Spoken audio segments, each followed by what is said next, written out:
ঠাকুমার কাছে এমন একটি গল্প আছে যা তোমাদের শেখাবে মিথ্যা বলা কতটা বিপজ্জনক। তাতে ঠাকুমা তোমাদের এমন একটা গল্প বলবে যা আনন্দ ও শিক্ষা দুটোই দেবে। নাম ছিল। সেখানে সবাই ভদ্র এবং দয়ালু ছিল। সবুজ পাহাড়ের ধারে থাকত এক ছোট ছেলেটা। জিমি প্রতিদিন তার ভেড়া পাহাড়ে নিয়ে যেত। ছেলেটি ছিল খুব চালাক এবং খেলাধুলা ভালোবাসত। কিন্তু তার একটি অভ্যাস ছিল। সে মজা করতে মিথ্যা বলত। এক দুপুরে সে হঠাৎ চিৎকার করল, বাঘ এসেছে! বাঘ এসেছে! সাহায্য করো!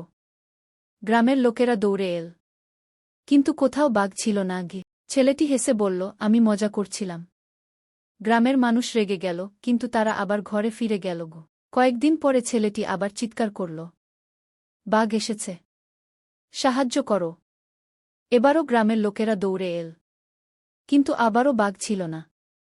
তারা বলল, এ ছেলে সবসময় মিথ্যা বলে, এবার আর বিশ্বাস করব না। এক সন্ধ্যায় সত্যিই বন থেকে একটি বাঘ এল।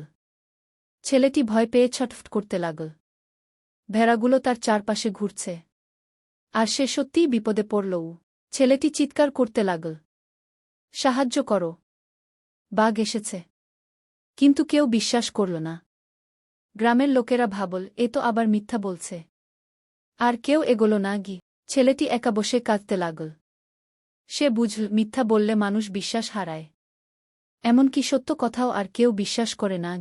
বাচ্চারা, মনে রেখো, একবার মিথ্যা বললে মানুষ ক্ষমা করতে পারে, কিন্তু বারবার মিথ্যা বললে সত্য কথাও সাহায্য করতে পারবে না। তাই সবসময় সত্য কথা বলবে আমার বাচ্চারা।